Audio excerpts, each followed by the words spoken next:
Hello, good morning. Good morning to you all. You're locked into KFM VPN, that's the Views, People and News. I'm your host, Judith Atim, and today we are dissecting the internal tremors shaking the ruling National Resistance Movement. With the Central Executive Committee elections around the corner, we are seeing a familiar pattern of petitions, divisions, and outright insults that could threaten the party's iron grip on power.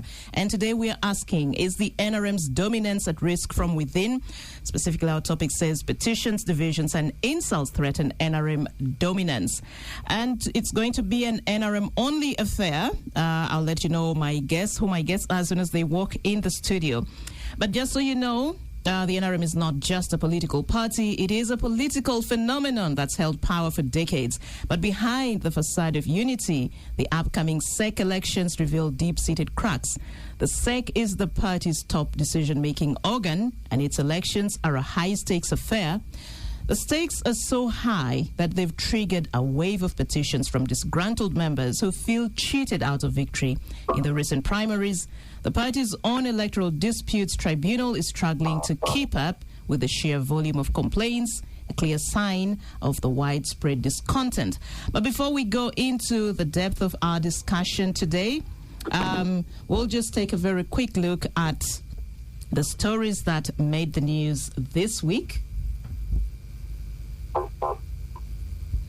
I'm actually told we have Honorable Emmanuel Dombo online. He's the spokesperson of the NRM joining us.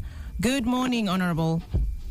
Good morning, the team at KFM, and good morning, our listeners. How are you doing? We are here, so many things coinciding. We have the National Executive Council of the NRM. Have you boarded the bus already heading to the venue where you're supposed to meet? I'm in the vehicle coming from Mukono, but you know today also we have a football match in Nambole for the Ugandan Cranes. Yeah. And I want to tell you that the type of traffic on the roads and the number of people, it is not going to be rosy for many road users, especially on Ginger Road. I can imagine. Yes, so just tell us very briefly what the day tends to look like for you people before I actually dive into the questions regarding the internal differences that we are seeing playing out in public spaces. Well, you know that the National Resistance Movement has been going through an elective process ever since we published our roadmap to the people of Uganda. We started with the preparation of our registers. We had the elections for our structures on the village, and we also elected our flag bearers all the way from LC1 now to the president of Uganda. We have a few tribunal issues to set out by the people who are not satisfied with the outcome. But we believe by the end of this month, when we go to the national conference, we shall have all flag bearers, right from His Excellency the President to the Chairman LC1, and we'll be prepared for the election cycle. Today, we have the National Executive Council. Yeah. The National Executive Council is going to receive the report, the vetting report from the Central Executive Committee. They also received the communication from the chairperson and the report of the Secretary General. What has transpired in the party over the 5 years since the NEC last met. And then finally on what has been happening in the media, and especially people who are looking for votes. You know, NRM is a very mass party, and a very interesting one for that matter. So, for people who aspire to take up leadership positions, especially at this vintage position of SEC, Parliament, Chairman LC5, the competition is a little bit ferocious, And that time is the borders on breaching the rules. Recently, the Secretary General called the Riot Act. He called the Riot Act, he read the Riot Act to the members of NRM and the diasporans. And at least the situation has calmed down a bit. So, Honorable, if there were any spillovers, they'll be handled at political level. Okay, so I just want us to talk about one of the things I want us to talk about is, this insult throwing contest. There's so much mudslinging, especially we've seen this as the campaign for the SEC positions, intensify. It has become an exercise in personal attacks and character assassinations from the public. I mean, from the perspectives of the public. We're seeing candidates openly trading insults, questioning each other's loyalty, and they're bringing up past grievances. And clearly, it is. You see that there's a power struggle here, where someone can say the political survival of your members is on the line, and it does not look good for the party. It also erodes the foundation of solidarity that your party prides itself on. So when you see the disunity at the top echelons of the party trickling down, causing confusion at the grassroots, certainly you would say it makes it harder for the NRM as a party to present a united front to the party. Does the internal chaos that we are seeing pose a real threat to your party's dominance? First and foremost, let me comment about the existence of the chaos. Do you know why God gave the 10 commandments to the Israelites? Carry on. Because he knows human nature, when left alone without regulations, they are bound to misbehave, they are selfish, and they will do so many things that border on criminality. And indeed you saw that the journey of those children of Israel from Egypt was not just an innocent one, because quite often they breached the law. Many times God had to remind them. But even when he created Adam and he put him on the earth, he disobeyed. So in the national resistance movement, we have a very good constitution. We have a code of conduct. It also spells the prohibited and the acceptable conduct.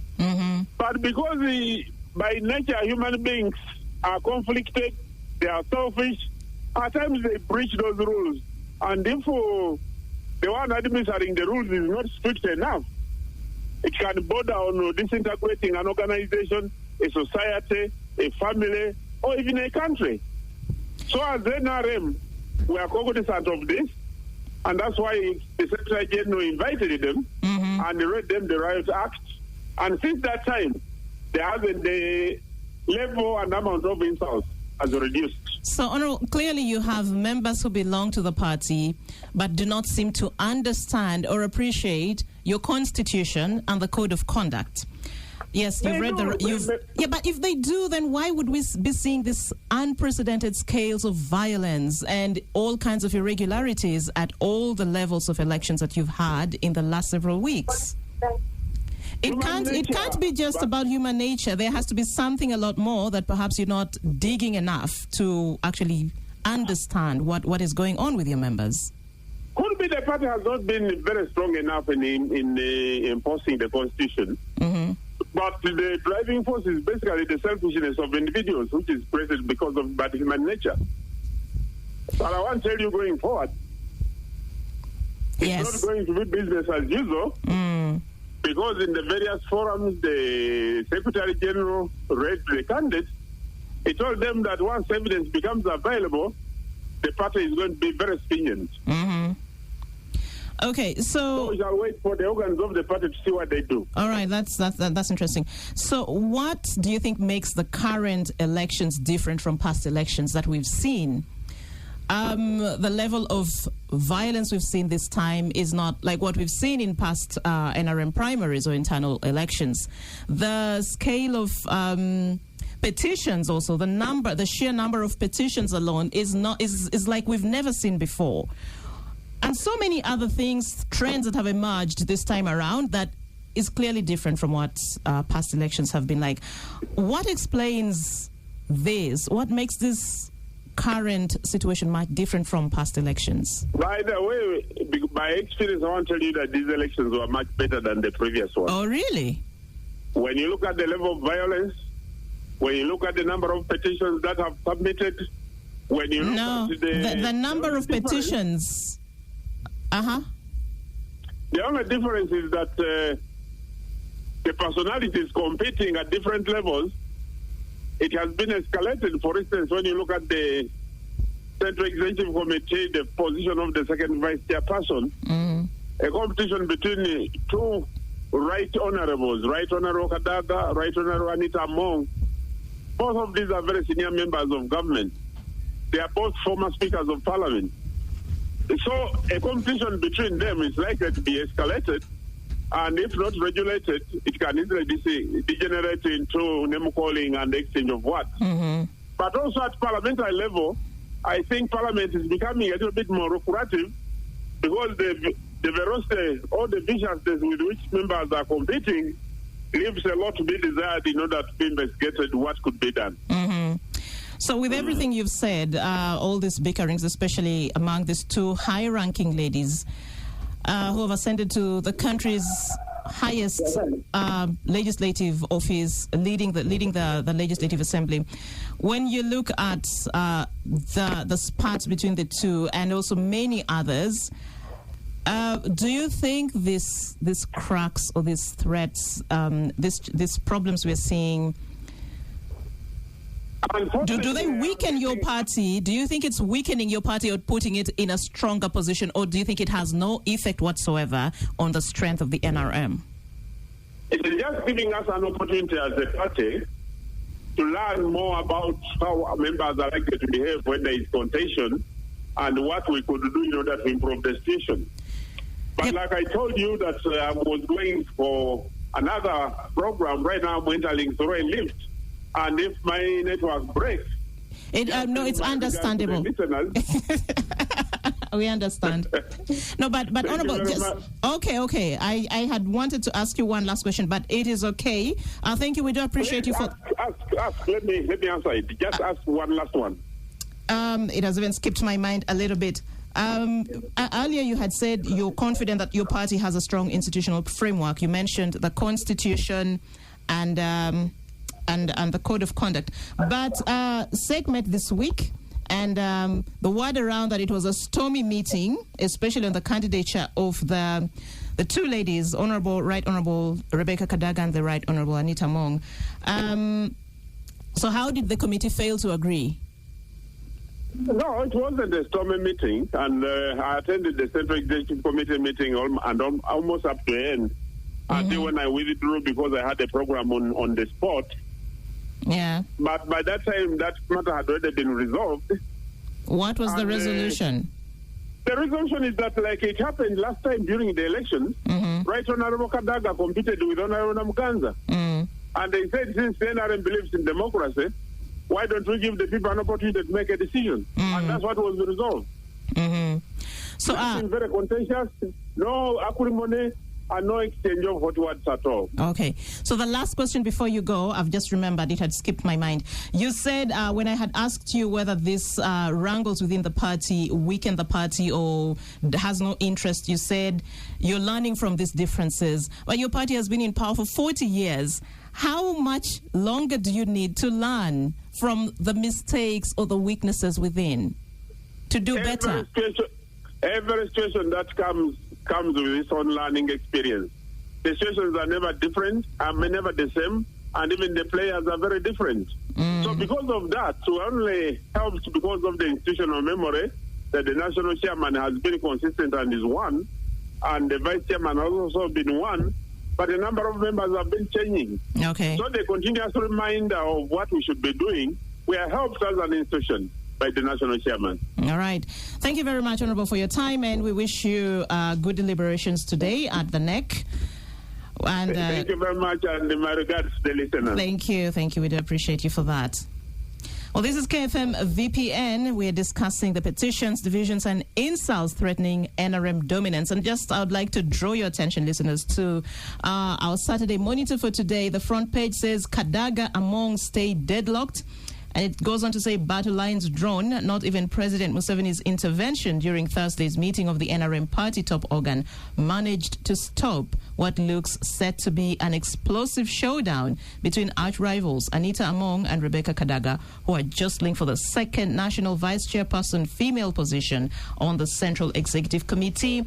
The detail of that story is on page 4 of today's Saturday Monitor. They say Among Kadaga to lock horns as 19 step aside. Also on the front page of today's Monitor, the Saturday Monitor, you have the cranes ready to soar above Lions of Teranga. And yes, it is certainly going to be a showdown that everyone, I think all Ugandans are actually waiting for this showdown with bated breath. And we just heard from Honorable Dombo that the stretch between Nambole coming towards town is already crazy. Navigating the roads seem to be quite challenging so far. So our guests should be joining us shortly. But as we wait, what happened during the week? What stood out? Just very quickly.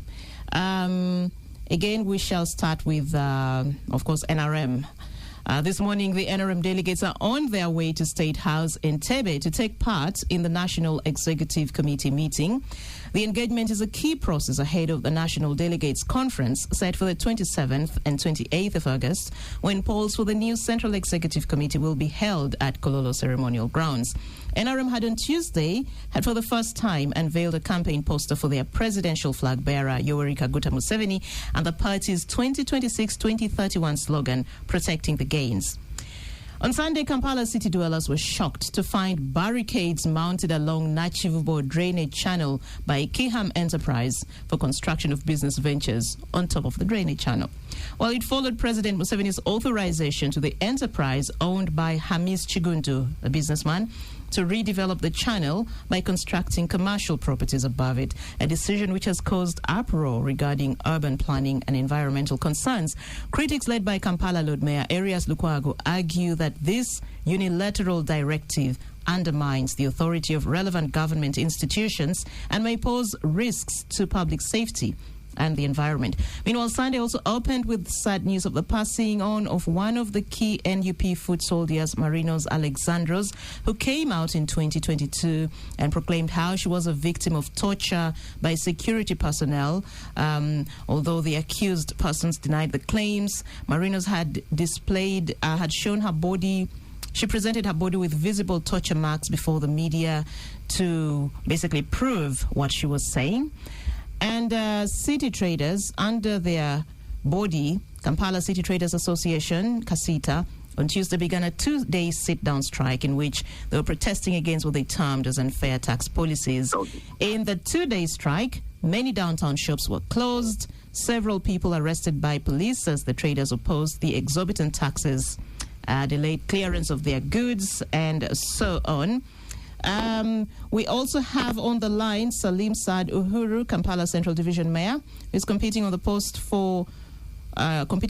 of Vice Chairperson, Kampala Region. Good morning, Mr. Salim. Good morning. Good morning, our listeners.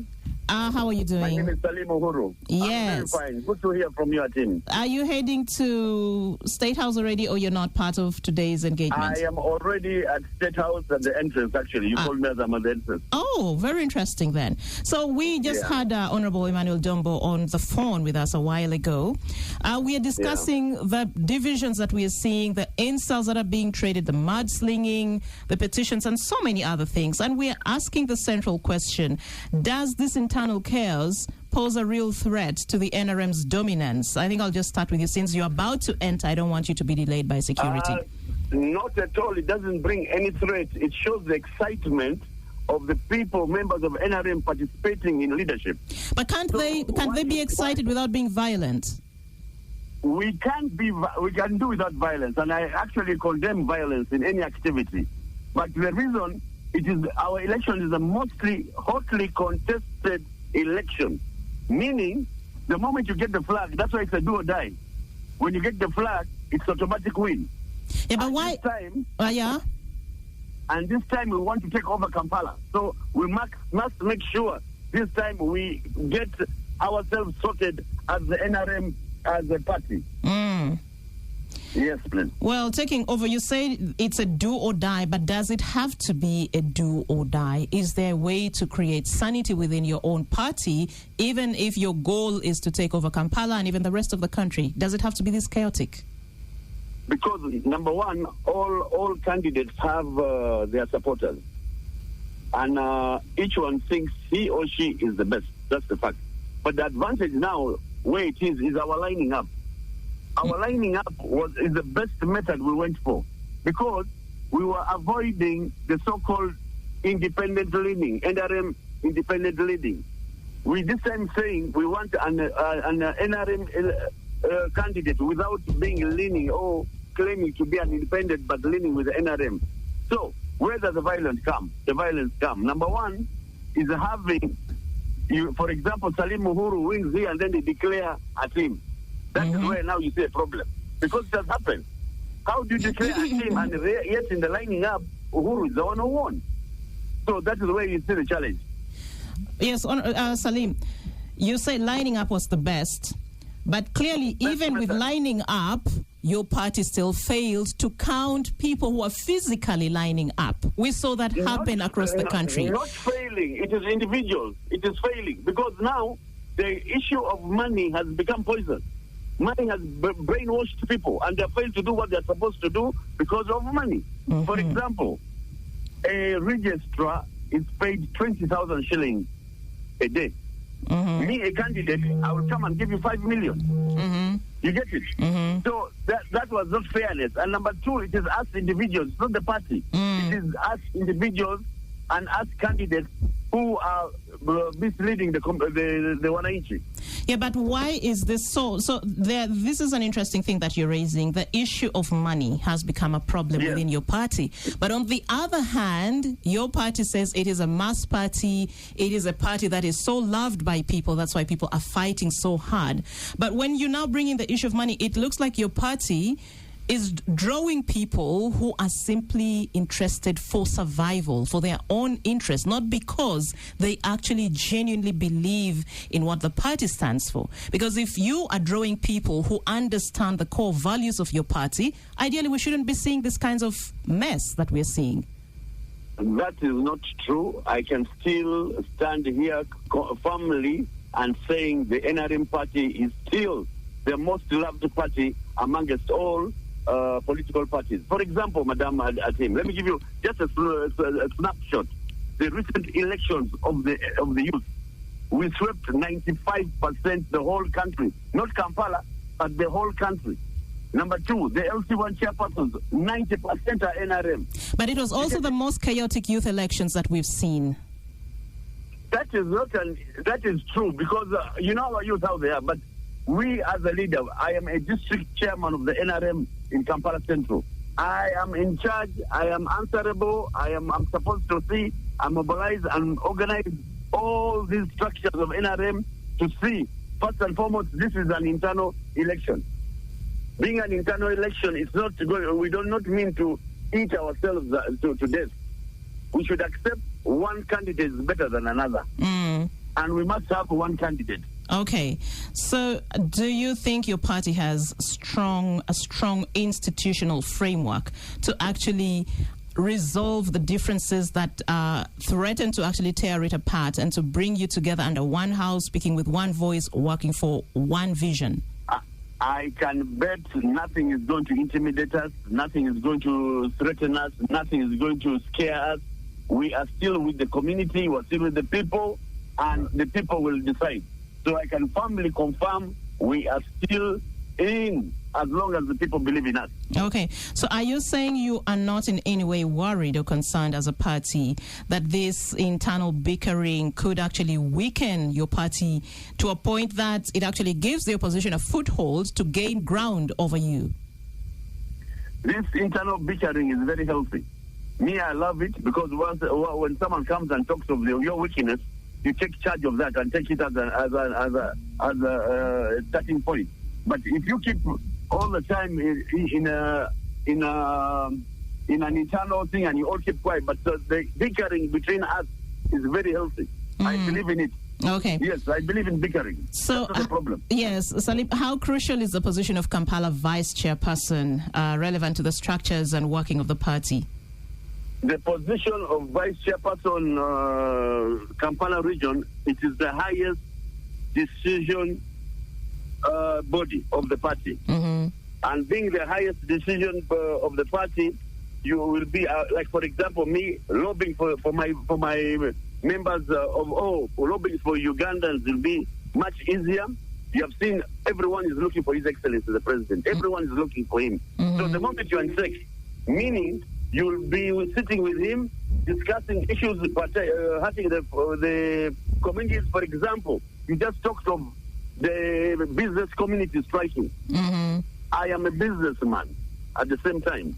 If they talk about the high taxes, if they talk about the clothes being simmered in kilos, that is an issue that we should take charge of. Mm. So I come up and even tell the president, for example, when he visited Kampala last 2 weeks ago, I told him the issue of the vendors, of the business community. They first thanked him for the issue of the IFRIs that he waived off, confiscating their property was waived off, confiscating their accounts was waived off, but the issue of value, high value, was the main issue, and clothes being simmered in kilos. How do you measure clothes in kilos? I've never seen that in the world. Yeah, but Salim, that's an interesting thing that you are actually raising. Is the last time the traders met the president, the assumption was these issues had been resolved. But clearly they weren't, because we just saw them go on protest again. Then we have... Not true. I think that is not true. So if that is... Because I personally brought it to the president, and I told him the issue of first penalizing each and everybody in town.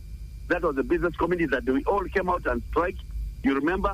Me inclusive, I came out and striked. I said, no, this is my government, and I'm a businessman at the same time, and I took charge as a political leader that is affecting my government. So was it implemented? Were the resolutions made implemented? So then why were the traders on the streets striking? Why did they close their shops?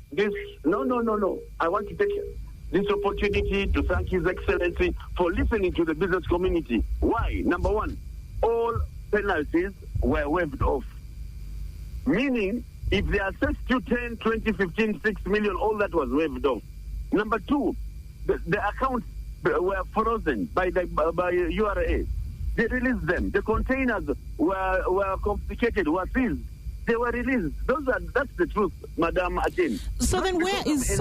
it's okay. It's fine. Thank you for that clarity. But then I also just want to understand, and I'm sure our listeners would like that too, where's the problem then? If you're saying these issues were actually resolved, then what would be the justification? It doesn't make sense for people to go and protest against an issue that has already been resolved. Where the justification is, number one, a Chinese comes as an investor, he opens up his factory, then comes to Chikubo and sells the same item. He competes with the local indigenous Ugandans. That is where the problem is. And that was also one of the issues they raised when they met the president the last time. Exactly. So what happened to that one?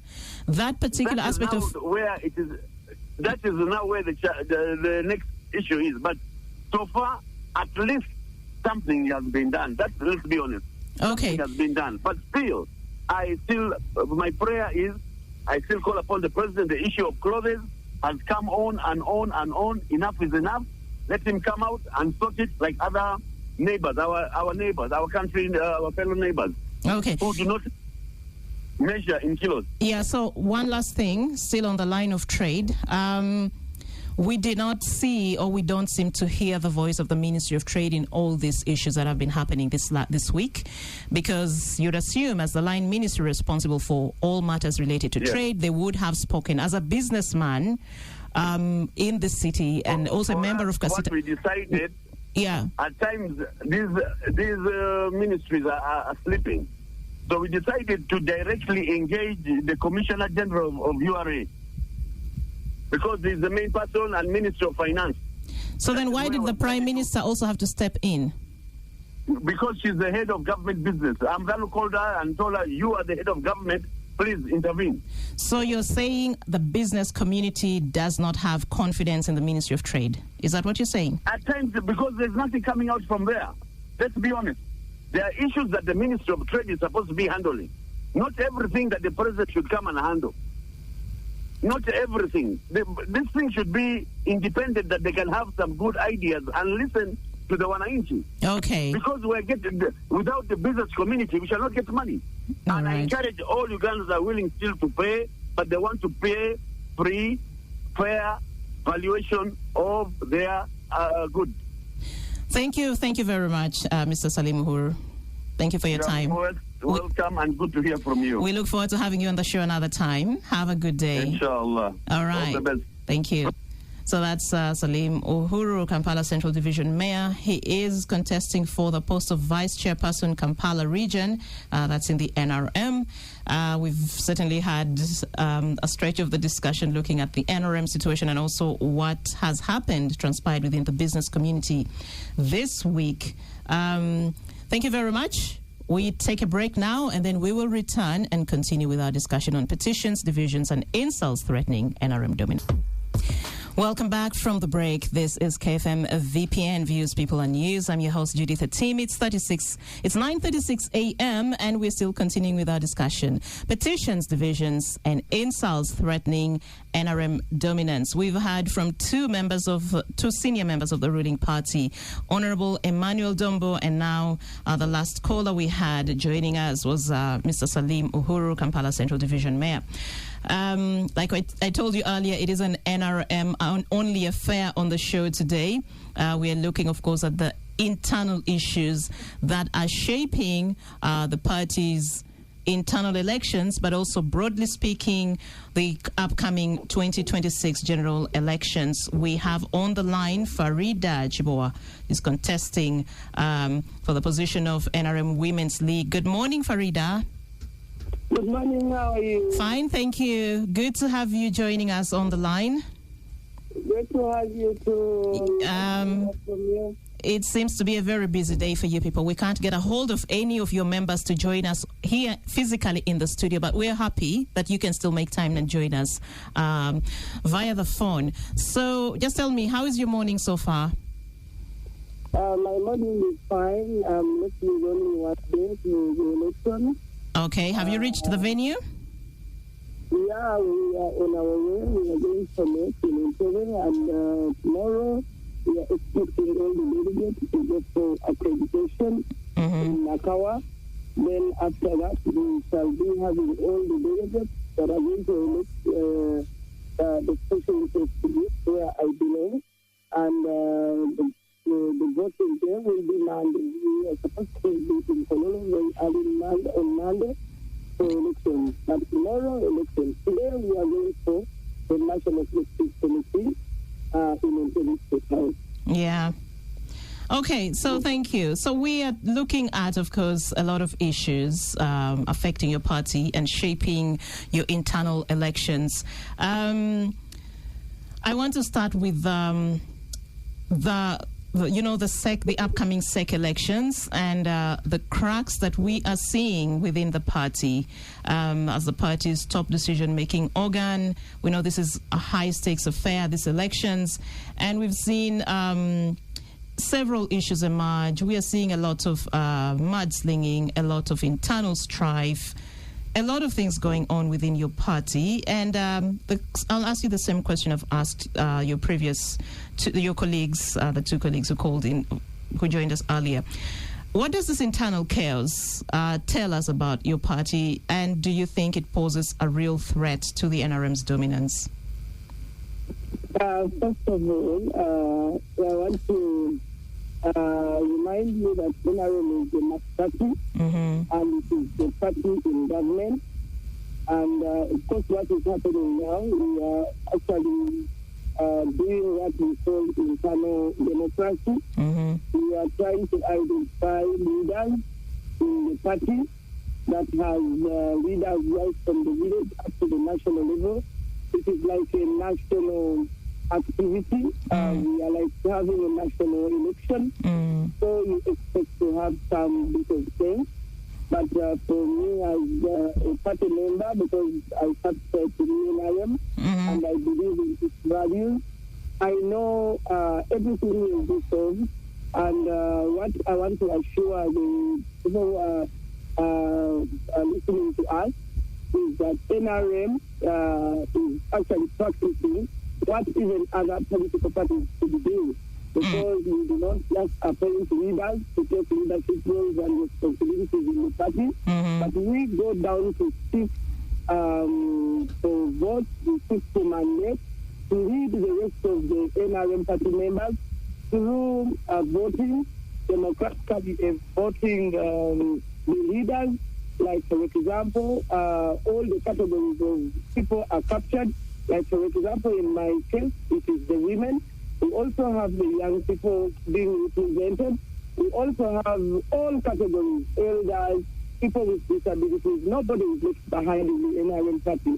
So as people are fighting to get the leadership positions, you do not expect it to be a bed of roses. You have to struggle and convince the voters almost everywhere and everyone. It is like everyone is in NRM, because what we are seeing now is like the country is having a national election. Okay. It is just a party election. Okay. So we believe in... Thank you, Farida.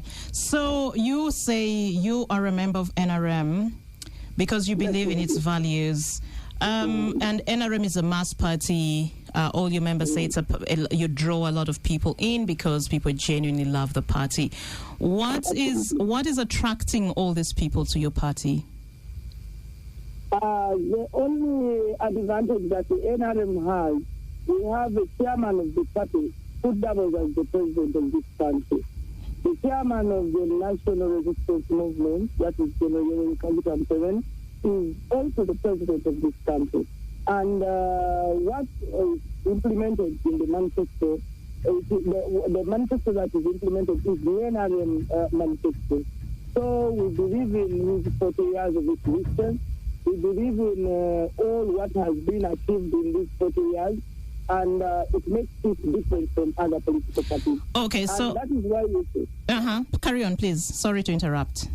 That is why you see that after 5 years, we renew his mandate. Because, like, he's a striker, and we believe in him, we believe in his ideology, and when we trust him with the power of being the chairman of the party, then we take him to the rest of the Ugandans, and then elect him as the president. Okay. This is what makes NRM very special, because we have a driver in the bus who is also the driver of the country in the seat of the president. Okay. So you're saying people are drawn to NRM because it is the party that is in power. It is the party that has given us the head of state, the president, right? And so many things and so many interventions have been made. Yeah, but ideally, one would assume that people would have to be drawn to a party because of the values and ideals that it espouses. Do you take time to actually inculcate these values and ideals in the members that are joining? Because I see a big contradiction in what you're saying. People love the party because it has it's the leading party. But that shouldn't be the reason. It should be because they understand and identify with the values of your party. Yes, because what is in the NRM manifesto is what is implemented in the government. So all the interventions, there are so many interventions that have been brought on board by the government of this country. And remember, the architecture is the president, and he's the chairman of the party. So as people are drawing, actually seeking for political empowerment, social empowerment, being empowered economically, we are looking at all what the government has done for the last 40 years. So I think these are some of the values that are maybe pushing people to join the NRM party. For the challenges that have been seen, those are things that are manageable. And this is what we have always been communicating. Everywhere there are challenges. And these challenges have been manageable for actually the challenges that are here now we are not here in the last 40 years. He has been tackling a number of challenges, like the transport, the infrastructure, the schools, the roads, the hospitals. So many things have been tackled, and where we have not reached, he is promising to actually do the needful. And like he said, literally, he wants to consolidate the gains. What has been gained should be protected. What he's looking at now is protecting what has been done. So that is why we look at him as someone who can still drive this government and the NRM. So I think we are not so much, we are very convinced that in the next 5 years, still, with some of the challenges that we have now, will even be solved. Because every after 5 years, he has been solving challenges ahead of others. Let's just talk about a few of the values or ideals of the NRM, starting with patriotism. You have patriotism as one of your values. You have Pan-Africanism, socio-economic transformation, democracy, moving Ugandans to a money-based economy, value addition, etc., etc. Just how much, to what extent, do the new members who joined this mass party relate to some of these values? Let's talk about patriotism, the love for one's country, but also that would entail respecting human dignity, respecting other people, respecting the sanctity of life, for example. Yes. Just how much does your party uphold this? And not just the party, but also the people you are attracting. Okay, I think as we are looking at protecting the values of the people, protecting the values of this country, also the people that are supposed to protect them should also be mindful of what should be done collectively. This is a responsibility of everyone, not only one individual. Right now, what is happening in the young people, you see every time he's talking about protecting what has been done, especially by the young people. The people who are going to be confused now, and the people who are more confused on what has been done by the NRM are mostly the young people. But right now, you can believe me, they are also getting there. They have started believing and realizing the truth that even when they try elsewhere, they cannot achieve what they want. So what they have decided is to make sure that they understand the ideology of the NRM, and the president is an old man, but he has tried to remind them that he's also he's a former young person, he's a former youth. So whatever they are doing, he has seen it, he has been at it. So he's trying to convince them that it is them to take this country to another level, not any other person. So we are now seeing young people being attracted to the NRM, which was not happening before, because they have tried elsewhere and they have failed. You know how these young people have been coming, promising them how they are going to take up the presidency, and how they have really failed. And they are now openly coming up themselves to tell them that we can no longer follow you, let us follow the old man. I think he has what we want. Okay. Thank you. Thank you very much, Farida, and we wish you all the best in your aspirations. Thank you for making time. Yes. Thank you so much, and I'm also asking our listeners to pray for me, because I'm also vying for the position of the National Women's League of the NRM Party. I want to be a member of the Central Executive Committee of the NRM Party, the top organ of the party, to represent the women and to speak on behalf of the women in the NRM Party. Thank you. We wish you have our best wishes. Thank you. All right. That's Farida Chimbowa, Chairperson, National Women's Council. Chibowa. Chairperson, National Women's Council. She's vying for Chairperson of the NRM Women's League. Like she said, it's a position that's currently occupied by Honorable Lydia Wanyoto. She has your support. So, Madam Farida, I have Mr. Herbert Burora here with me in the studio, the only NRM person who has made it to the studio physically today. And he says he's your supporter. Thank you very much. Let's take a break, then I'll formally welcome you to the show, Herbert. Good to see you. Welcome back from the break. It's 8 minutes to 10 o'clock. This is KFM VPN. I'm your host, Judith Atim. We're discussing the petitions, divisions, and insults threatening NRM dominance. And I'm glad to now say that after almost an hour, I have at least one person joining me in the studio physically. Anderson Herbert Burora, NRM flag bearer for the Nakawa West parliamentary seat, dressed up, ready to head to Entebbe State House, Nakasero. He has his NRM hat on. State House Entebbe, not Nakasero. Sorry. State House Entebbe. So good morning, Herbert. Good morning, team. Welcome to the show. Good morning to the listeners. Thank you. I got a little bit delayed. I had an unfinished business yesterday with accreditation, so I had to first finish that business, and I'm sorry to have gotten here late. Someone told me that better late than never is never a good excuse. So I won't say better late than never, but still I am here. Well, so while you were heading here, we had some of your colleagues joining us. Stephen called them. We had Honorable Emmanuel Dombo joining on the phone.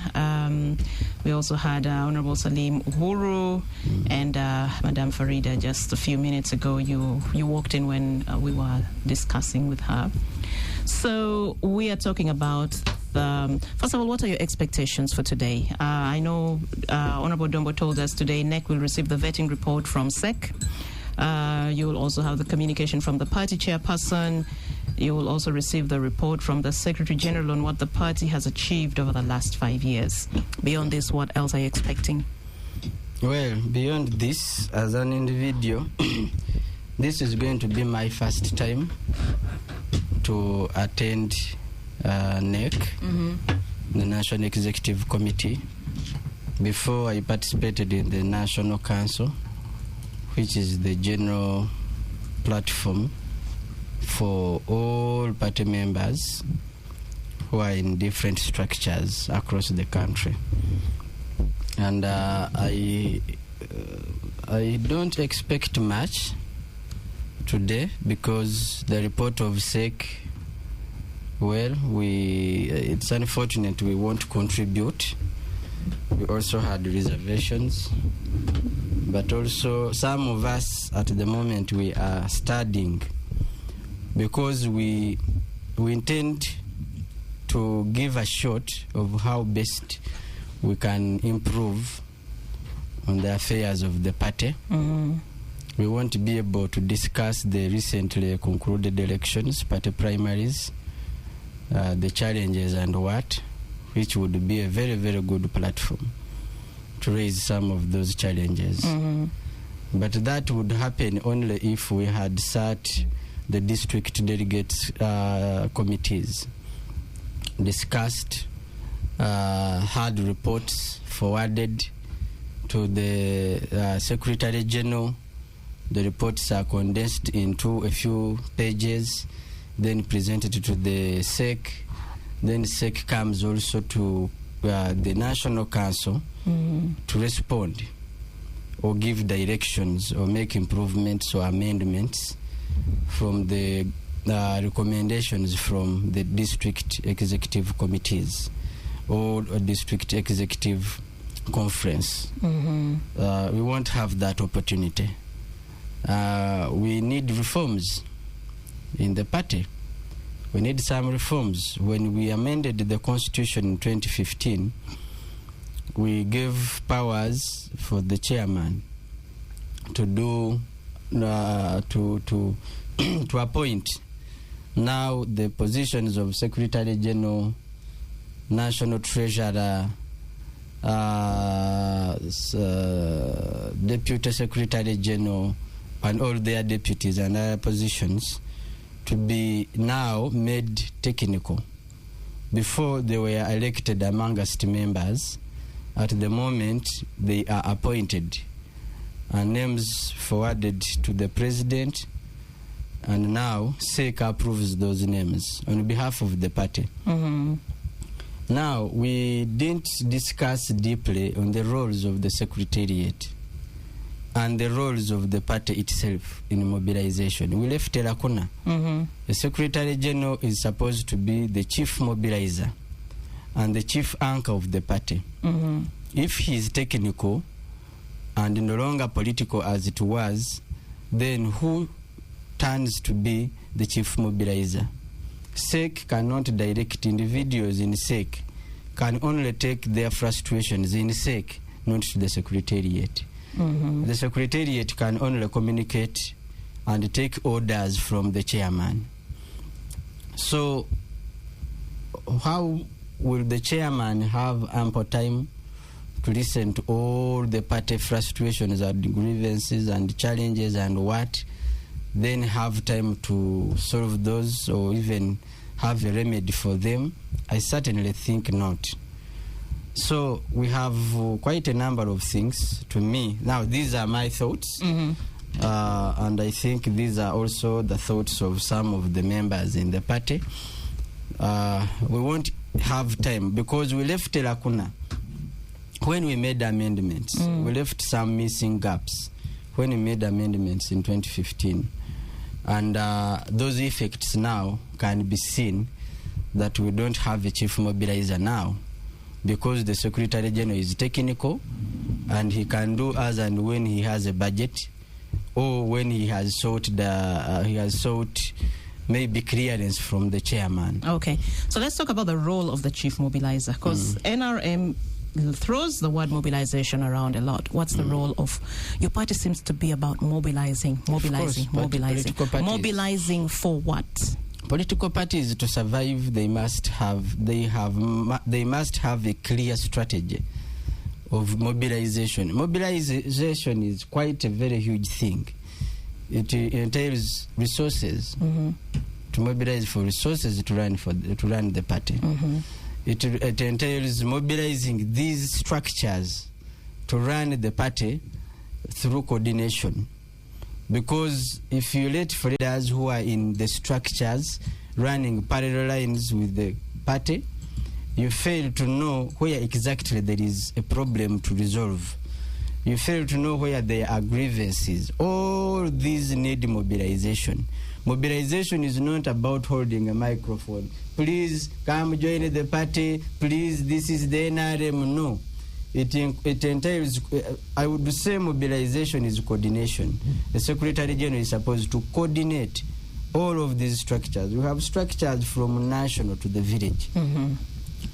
Each of them, according to their area, have different challenges. We have had so many people, most especially young people living in the party. We have not had a meeting to discuss why is it happening like that. We have had so many young people who would join the party. We used to have university and schools engagements. Before, I think 2011, 2006 and some part of 20, I think it last happened in the era of Brigade Kanomayombo. He was the most person who was passionate about universities.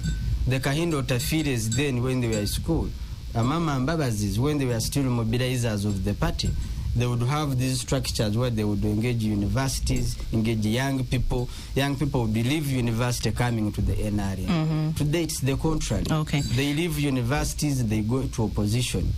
It would dominate university politics.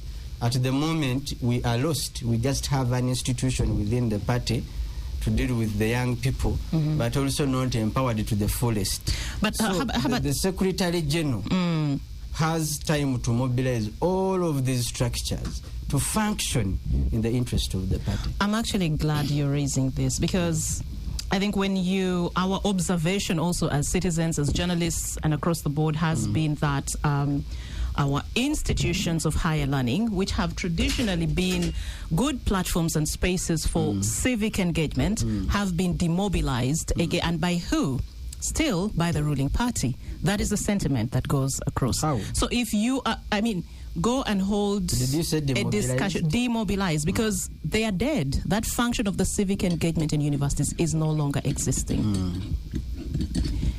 Does this, and when I hear you speak as a young person, I see you're gravely concerned about this. Is this an issue that you would take to the party to actually allow institutions of higher learning allow young people to actually engage, come together, assemble, and discuss issues that are of civic importance to them? Is this something you would bring up to your party's attention? When I left my work, I attempted to volunteer at the Secretariat in about 2 departments. One was communication, and the other was institutions of higher learning. But it had a process, and still I got so much taken away by campaigning for the constituency. But there is no way a political party will grow if you don't entrench yourself in schools and higher institutions of learning.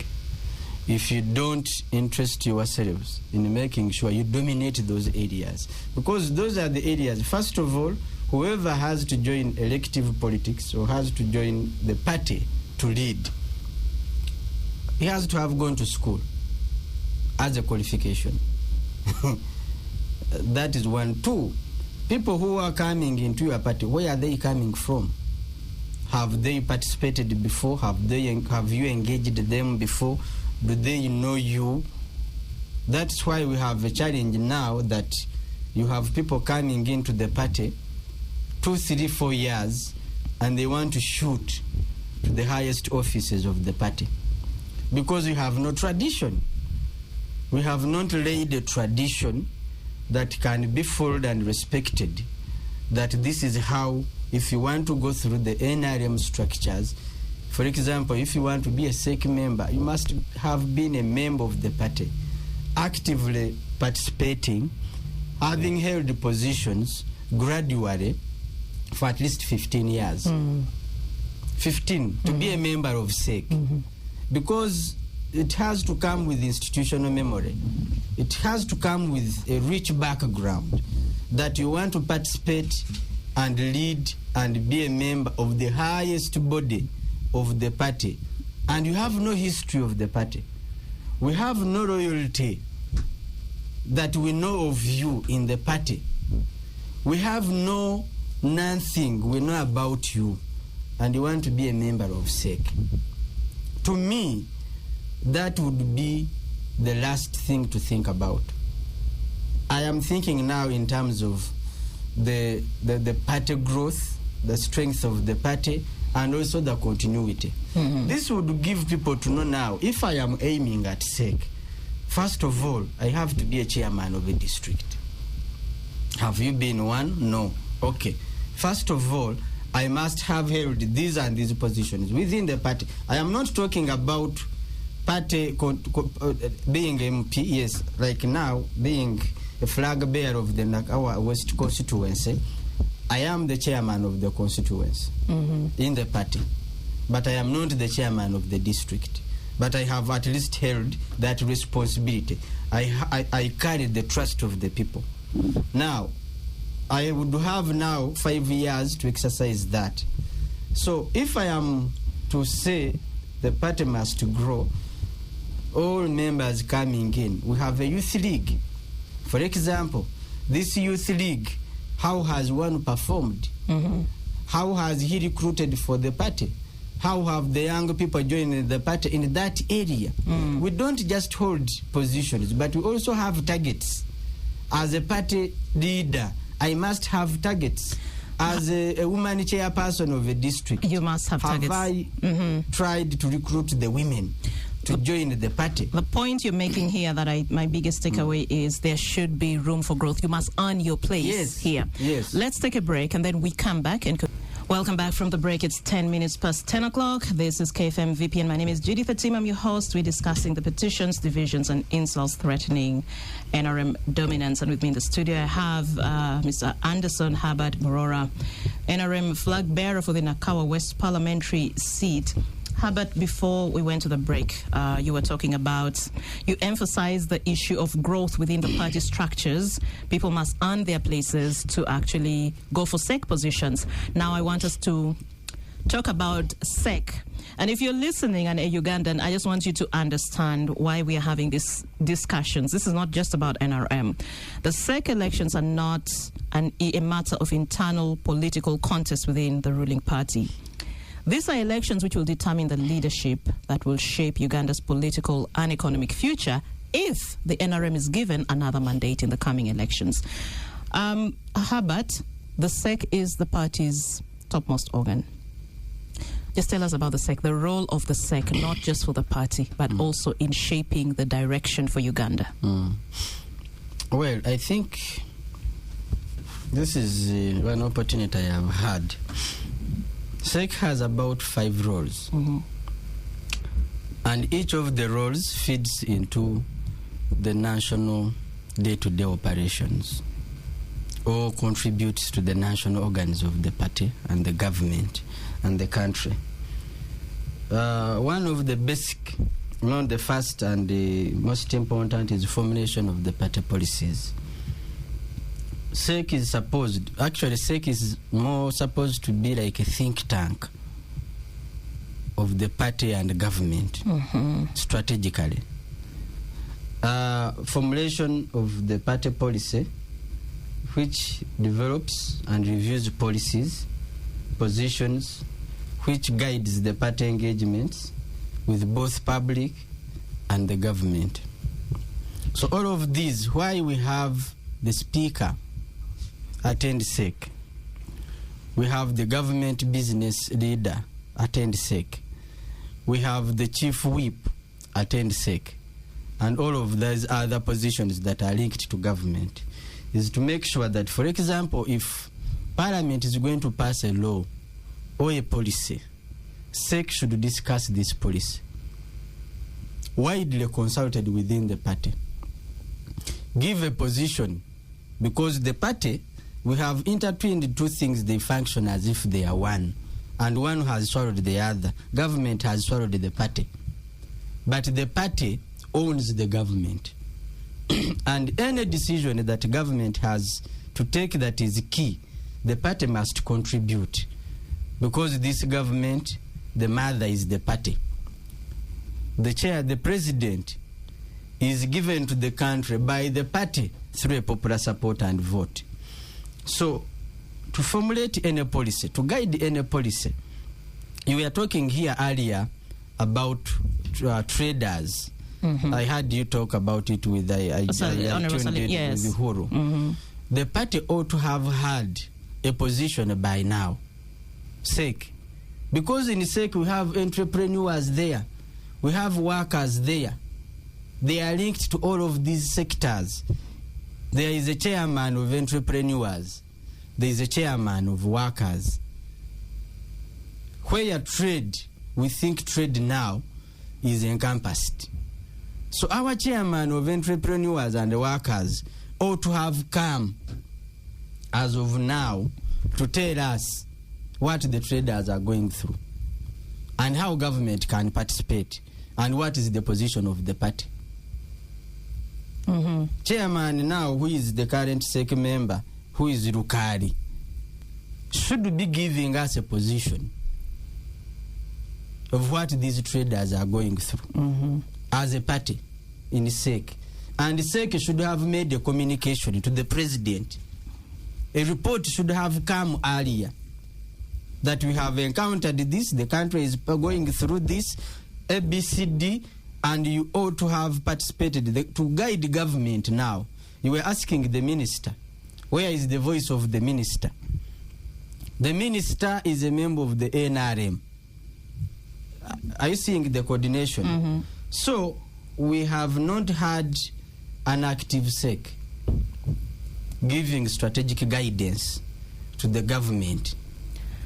But so I want to appreciate you. I want to appreciate you very much for your honesty, because this is where I wanted to come. That's why I specifically mentioned the fact that these elections are not just for the party, No. but they determine the leadership that will shape Uganda's political and economic future if the NRM is given another mandate in January 2026. And I like the honesty with which you admit that SEC has failed. So SEC has not only failed the NRM, but SEC has also failed Ugandans. Yes. I made a contribution somewhere, and one of the SEC members called me and he had a long chat of about 40 minutes, telling me how I shouldn't attack SEC. No, but I think it's important. It's healthy not just for the party, but also for us as Ugandans. Think they don't know. No, so this is where I want to come up, because when I was talking to Madame Farida, earlier I was, this word you guys throw around, NRM is a mass party, people love us, and all that.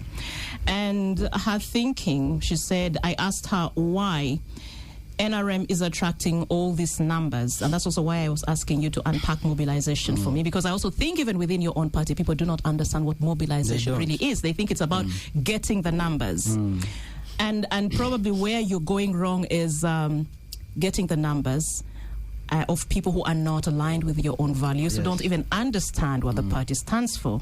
So her thinking was that the reason NRM attracts a lot of people is because, well, the party has the president. And I found it quite concerning, because I thought she would say people believe in what we stand for. And when we were discussing some of the values of NRM, patriotism, Pan-Africanism, it is democracy and all that, I think somehow she gave a certain explanation. I just wasn't very satisfied. Now, when I come to the roles of SEC, I also want to tie it back to the values and ideals of the party. And I'm glad, yes, you've admitted SEC has failed Uganda. Let's talk about democracy, for example. Maybe I can outline the three, because I said we have 5 roles for SEC. Number 2 is strategic oversight, to keep government in check. Review outside, eyes on, hands off. You see what is taking place in the government, and guide.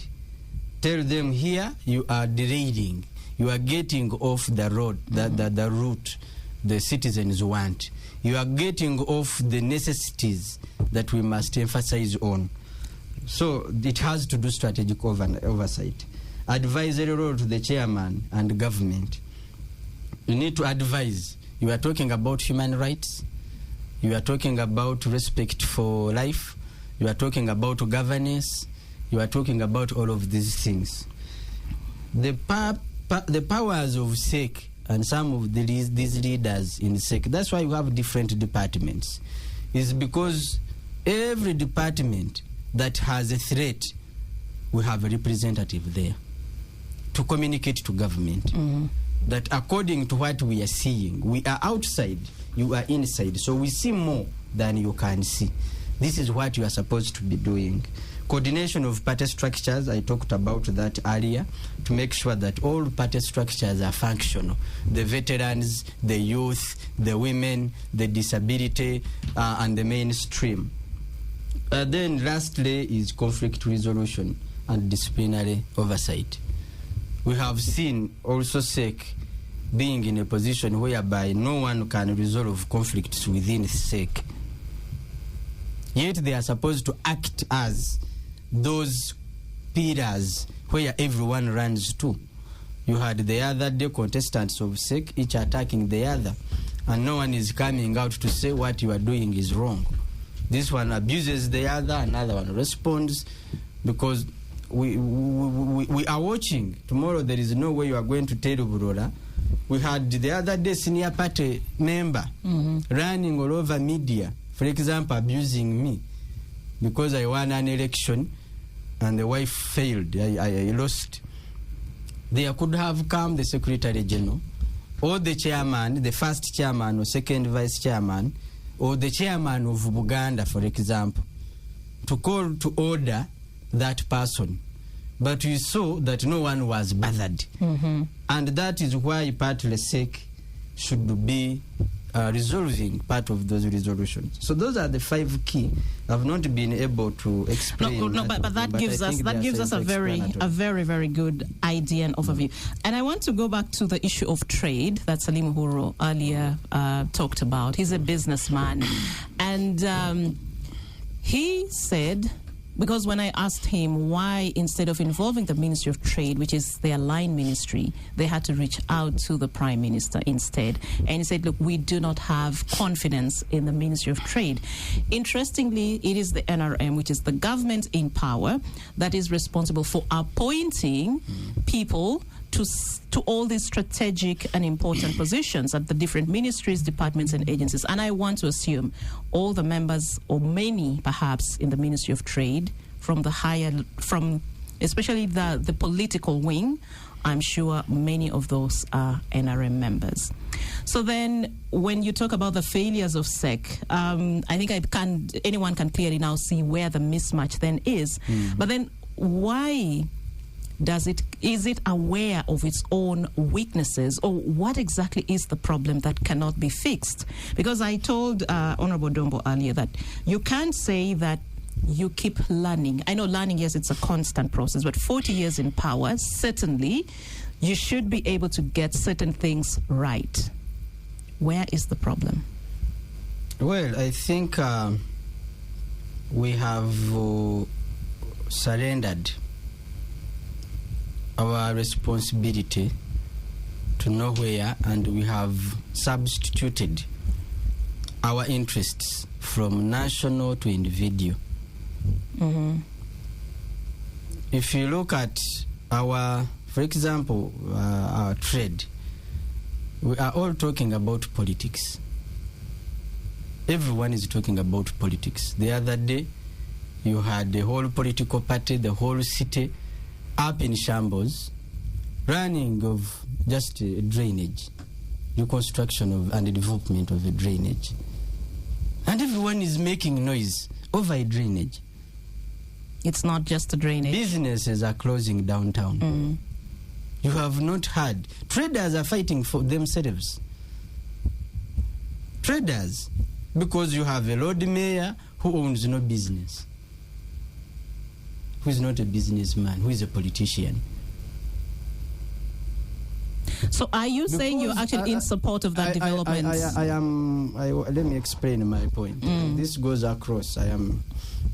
We have given responsibility to people who have nothing to lose. Our leaders have nothing to lose apart from their positions. They hold nothing else. They hold no business. They have even never opened. They don't even know how to open a business. What is even required? That's why they never discuss economic policies. But they will discuss all the politics to do with the drainage. But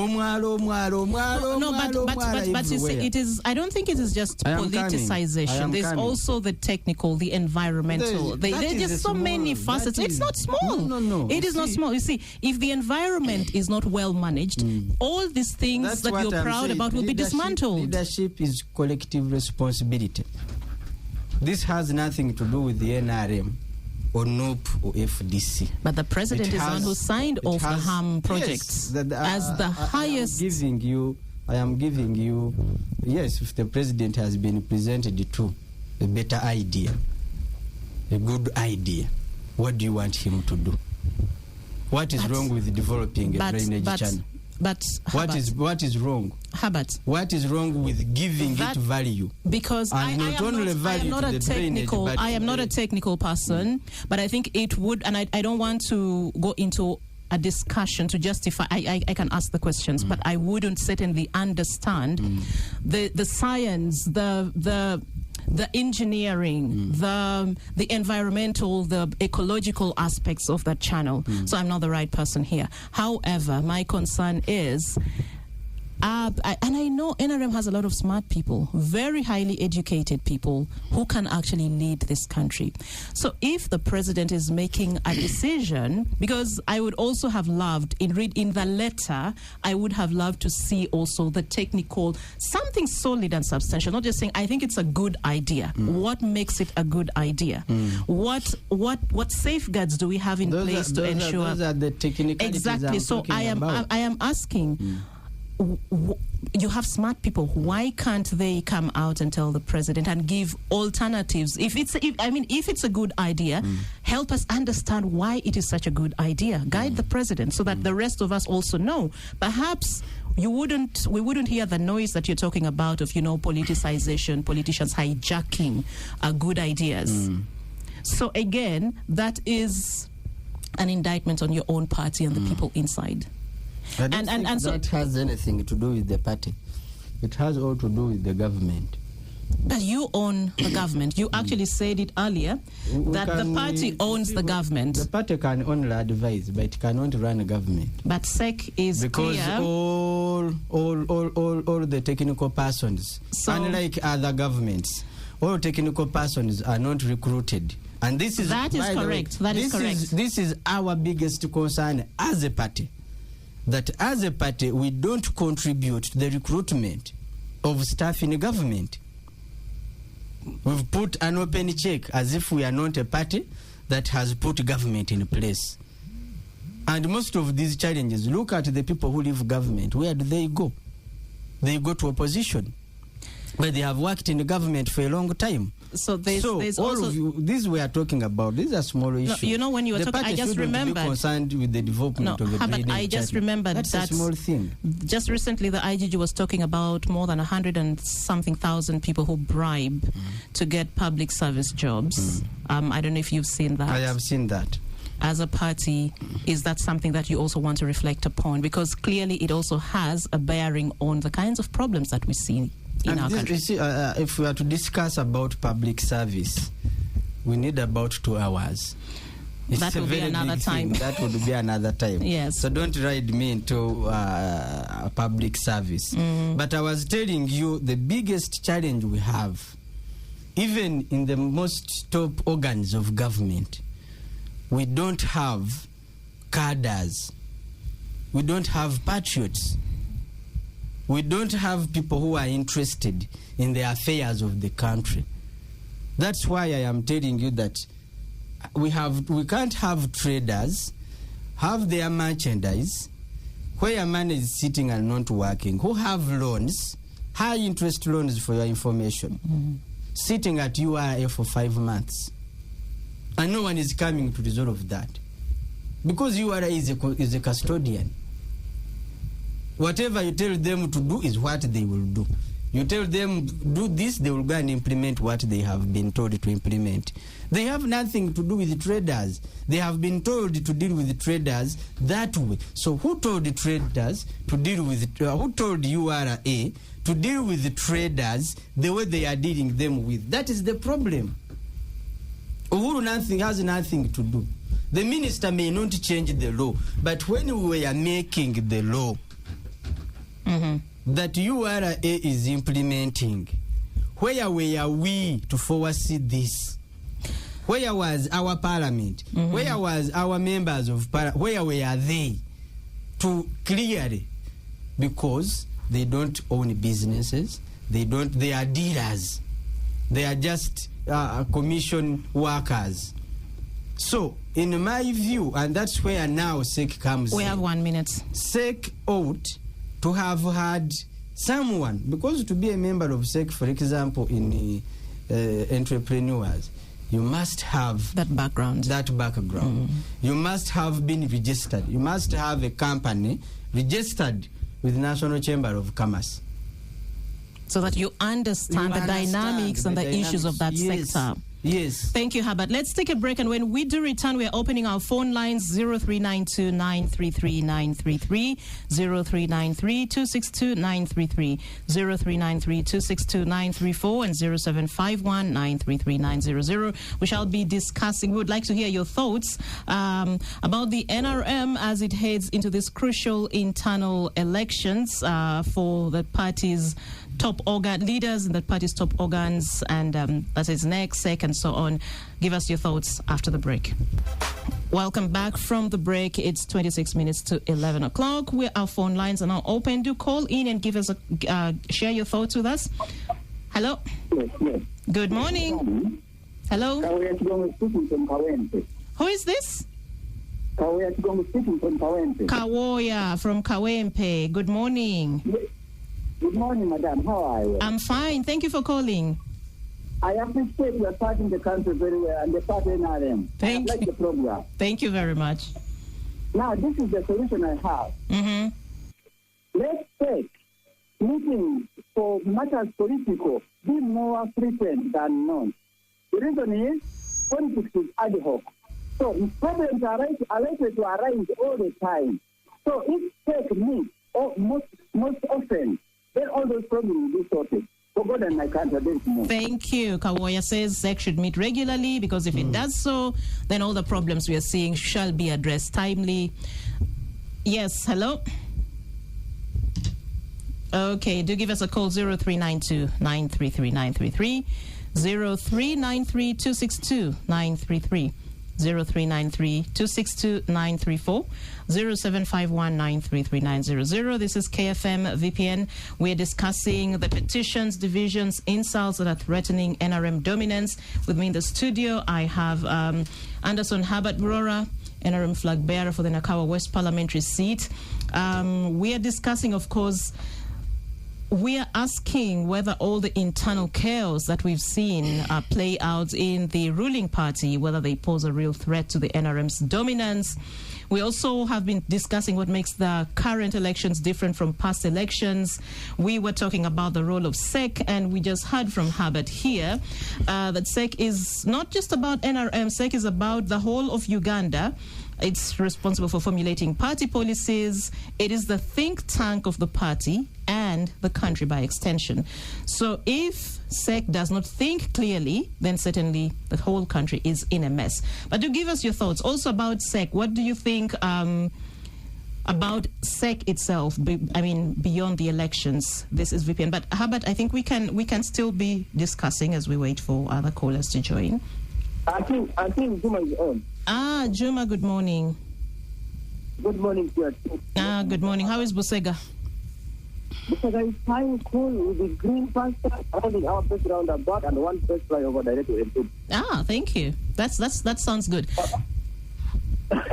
Okay, then, number one, you ask a real question to certain gentleman outside the studio. The person replied, do or die. Mr. Bad, you help us. It's easy how we are going to practice democracy in Uganda. With that slogan of do or die. Number two. Yes. Someone has overstayed in power.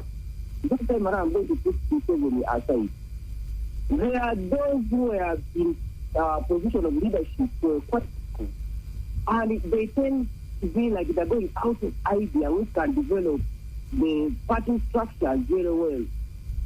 What do I mean? If you see Honorable Speaker fighting with former Honorable former Speaker Rebecca Katana, if we have been the icon of this nation that they have done what they did in progress of their party NRM. But now that one, again, it is still as the public, they are declining. NRM is now from 0 point. They rotated anything in the middle. Now they are going back to where they started from. They will believe me when we are out.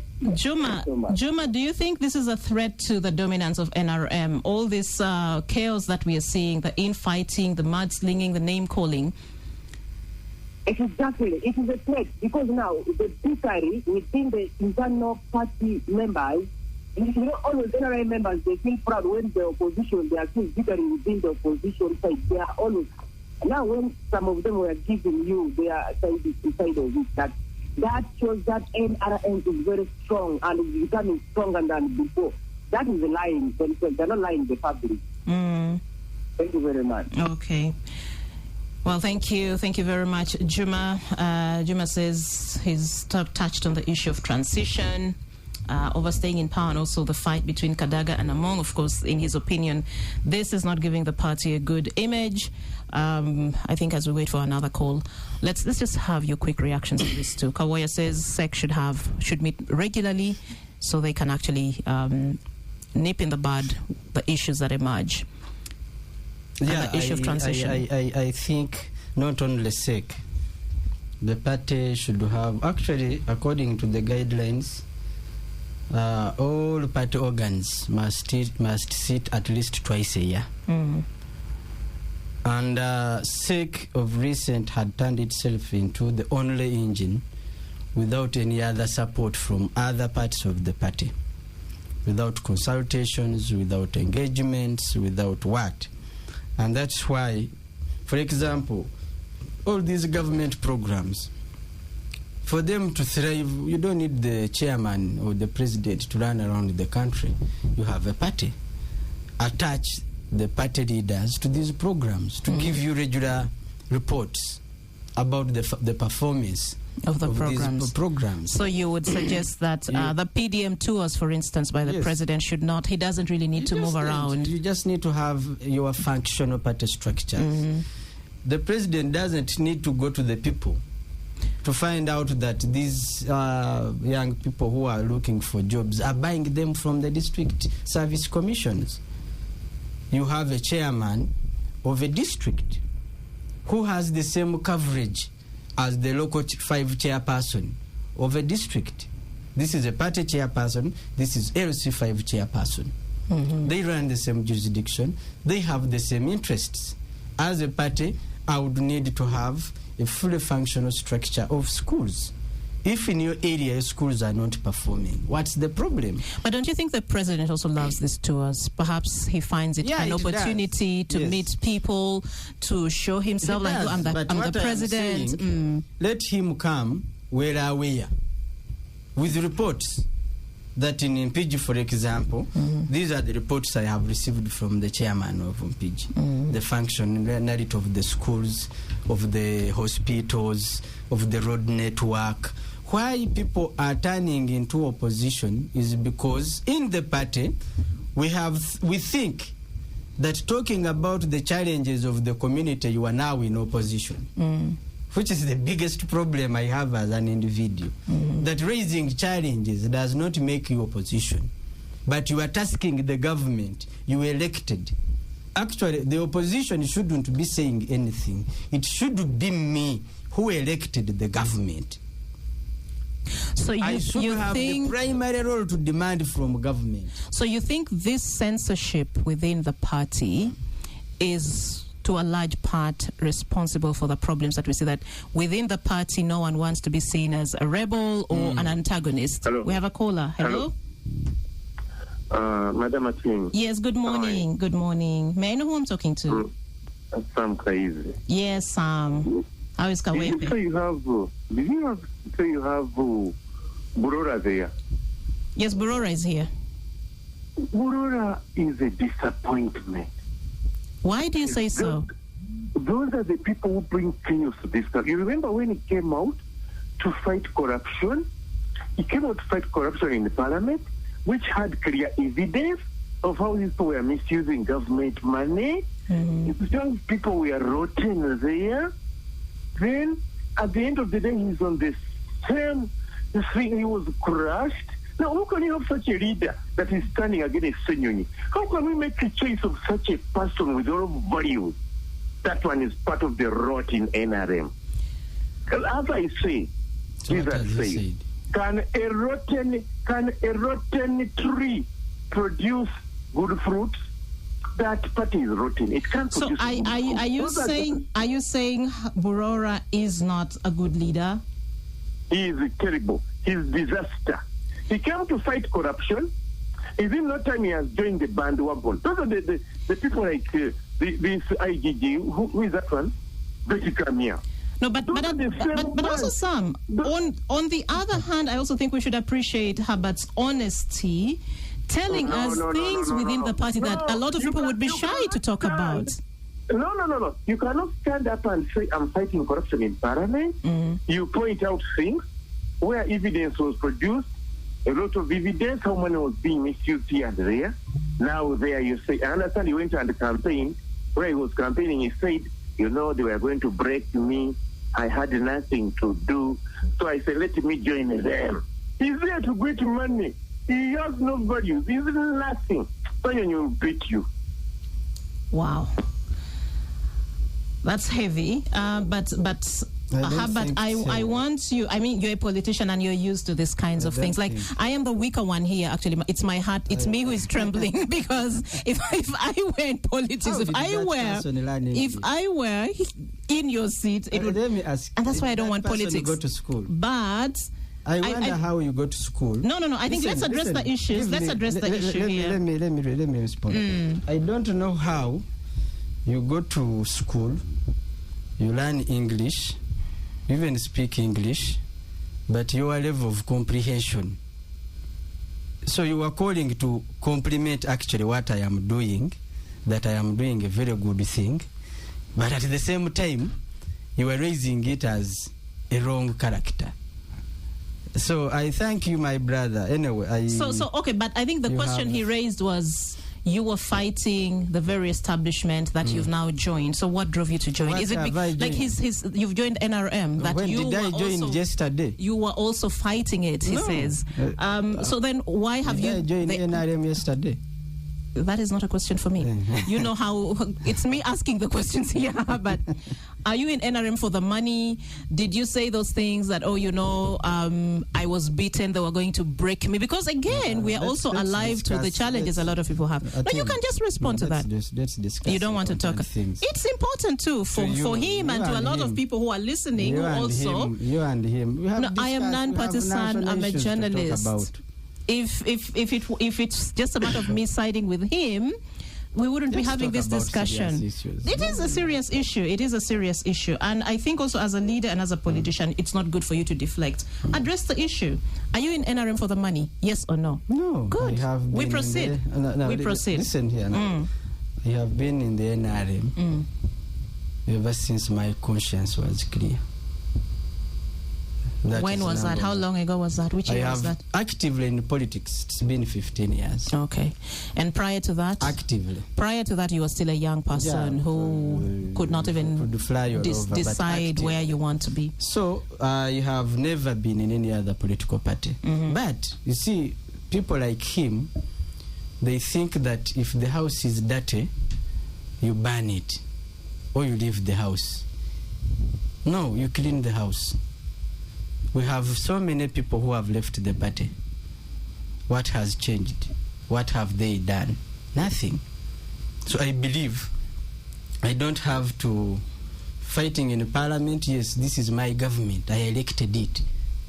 I elected President Yoweri Kaguta Museveni in 2021. So I have to demand him for services.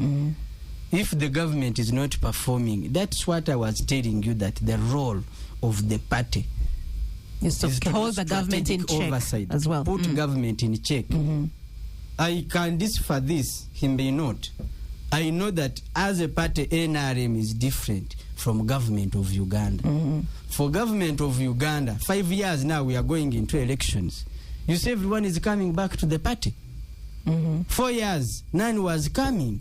But right now they need a ticket of the party, which is their special purpose vehicle.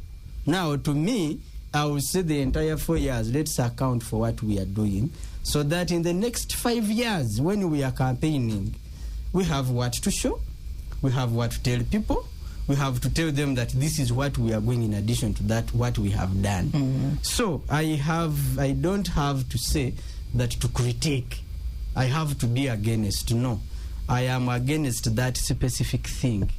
I am not against my part or government, but that specific one I am pointing at is what I am questioning. So I am not in the party for the money. Let me tell you now, no political party wouldn't wish to have Burola.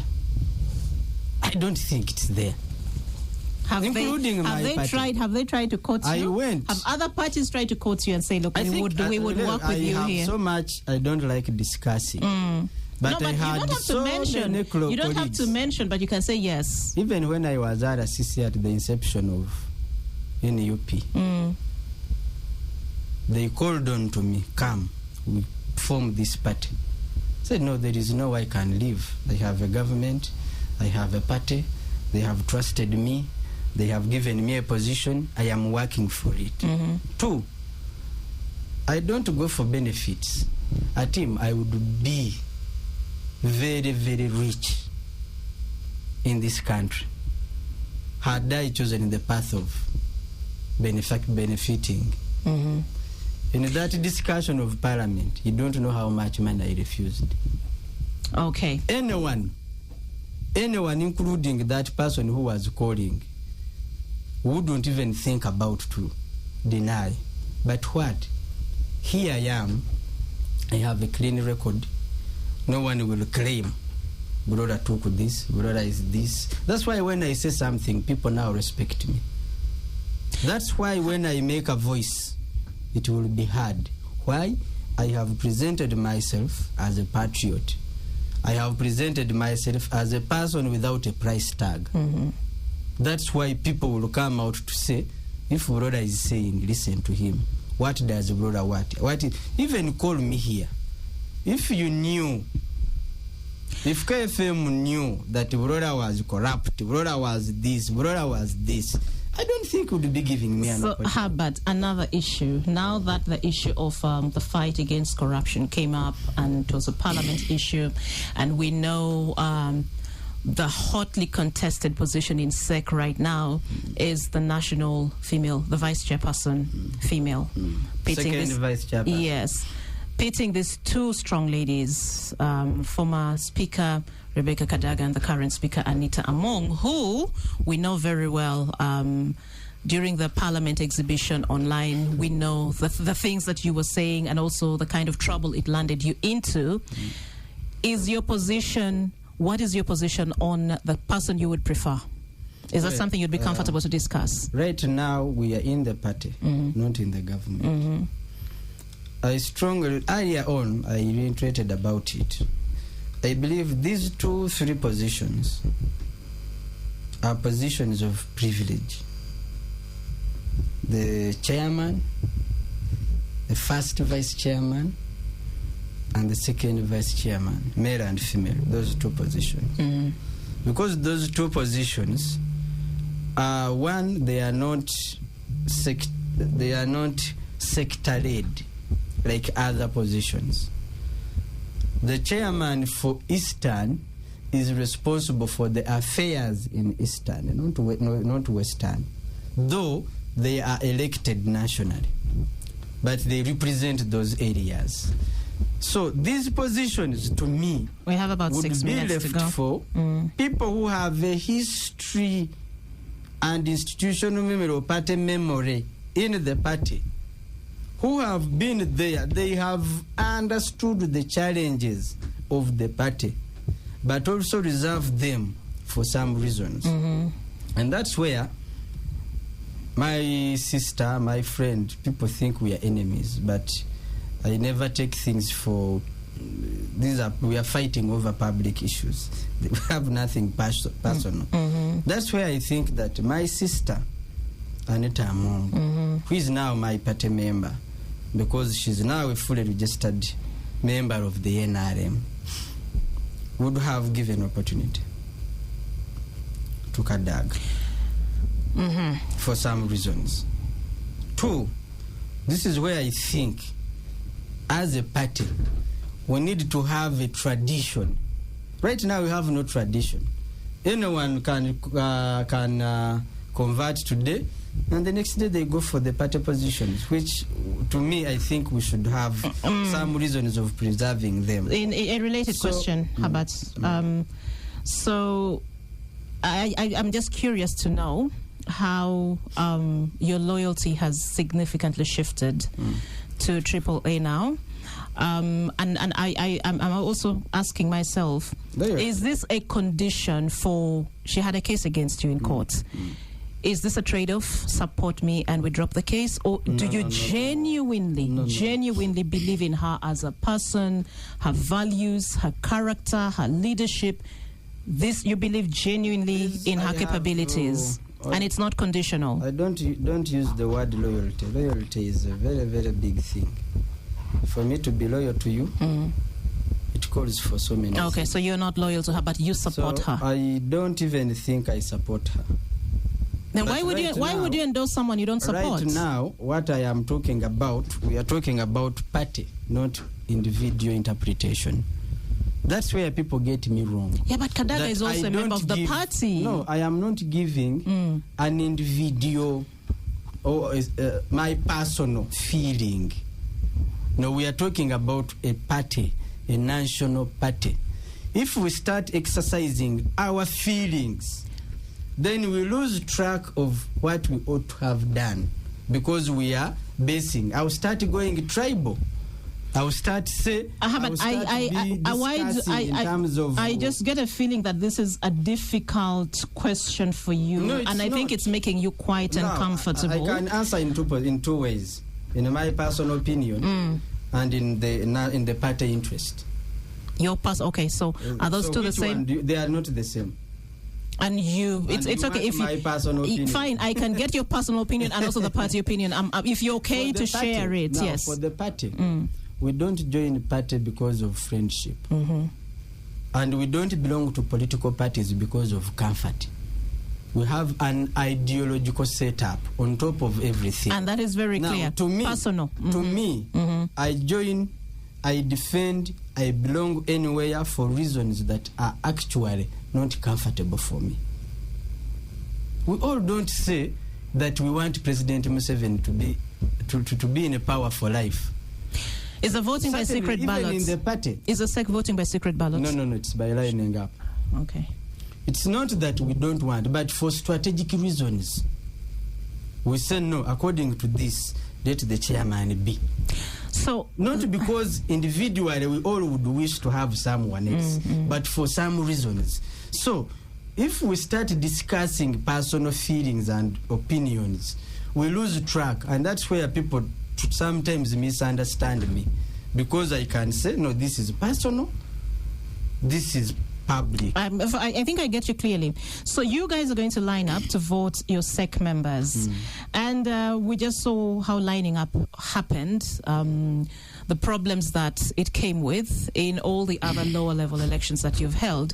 What is going to be done so differently at this SEC election that we don't see a repeat of what happened at the primaries? 1 minute? Yes, we have 1 minute to go. Yeah, we have different positions with different delegates or voters. Entrepreneurs, it is only for the entrepreneurs.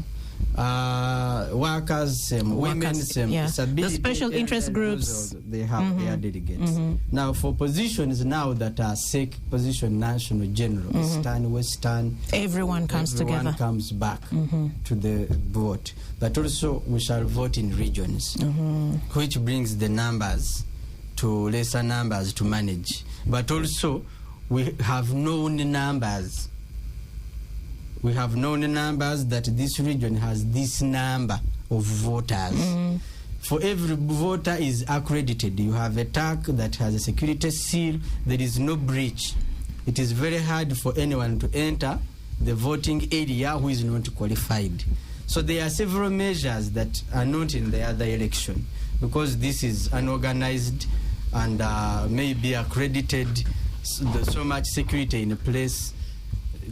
So I don't expect the challenges in the other vote to be here. Okay. Thank you very much, Herbert. I think that also helps us to wrap up the discussion today. Petitions, divisions, insults threatening NRM dominance. We've been asking the big question of whether the internal chaos pose a real threat to the NRM's dominance, and many other issues.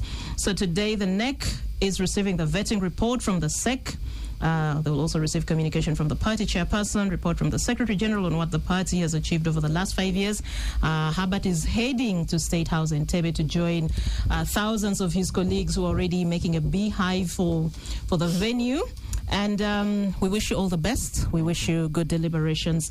Thank you to all of you who've listened in, and thank you very much, Herbert, for making it here. Also, special thanks to Honorable Emmanuel Dombo, Honorable Salim Uhuru, as well as Madame Farida Chiboa for joining us, though they joined us via the phone, and also to my producer, Stephen Bide. Thank you very much. You're an awesome producer.